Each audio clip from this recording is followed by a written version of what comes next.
Hi, my name's Ishmael Naylor, and today we're going to be talking about whether you should be moving to try and take advantage of the stamp duty holiday or not. So, first off, 12% of homeowners have put their houses up for sale in the last 4.5 months. That's a massive amount of people. And a further 28% of people are considering moving, with a further 20% wanting to move before the stamp duty holiday.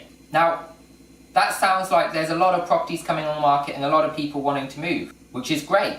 The market's moving, it's buoyant, and everyone seems to be able to be benefiting from the stamp duty holiday.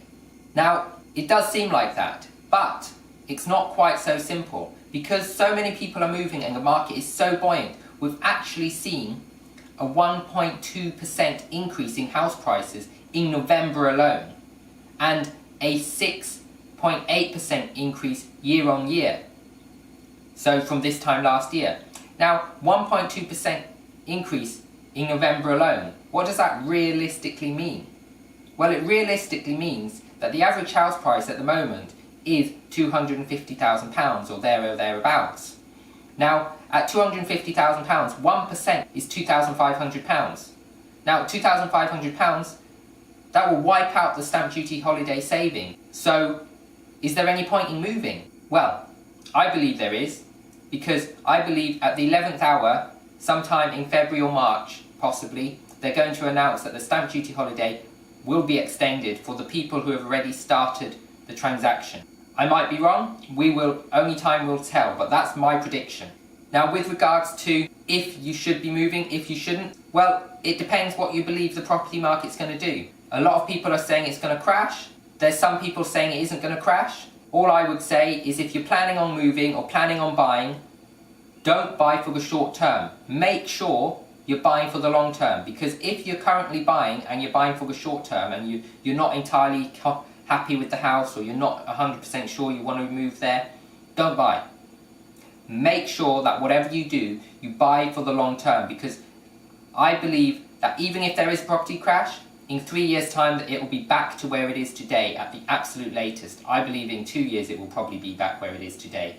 I believe this is going to be a very quick recession, because there's so many things going on, which I'll discuss in another video, but there's so many different things happening in the market. One being that although we had over 30% decrease in GDP of the country over the first lockdown, we're actually back up so that the overall decrease is actually only 8.6% at the moment.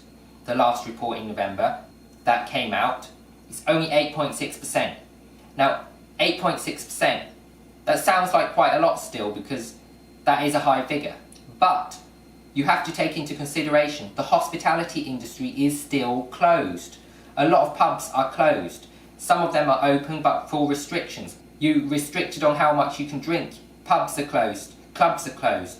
Social gatherings have been closed. So this 8.6% is really nothing. And also they're restricting about how many builders can be on building sites and be in houses. So this, again, is what's pulling down that market and making a lower than it should be number. 8.6% I believe is more like 4%, if that. And that's not a huge amount.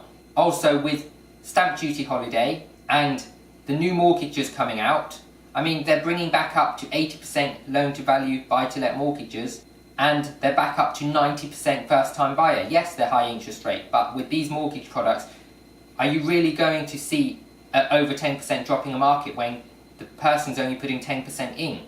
I believe you're not, because if you were going to see that drop, they wouldn't be offering those mortgages out. That's my predictions. We will see. I believe there will be a drop, less than 10% in the next year, and then it will start recovering. Like this video and subscribe to my channel to get notified of great videos coming out each and every week.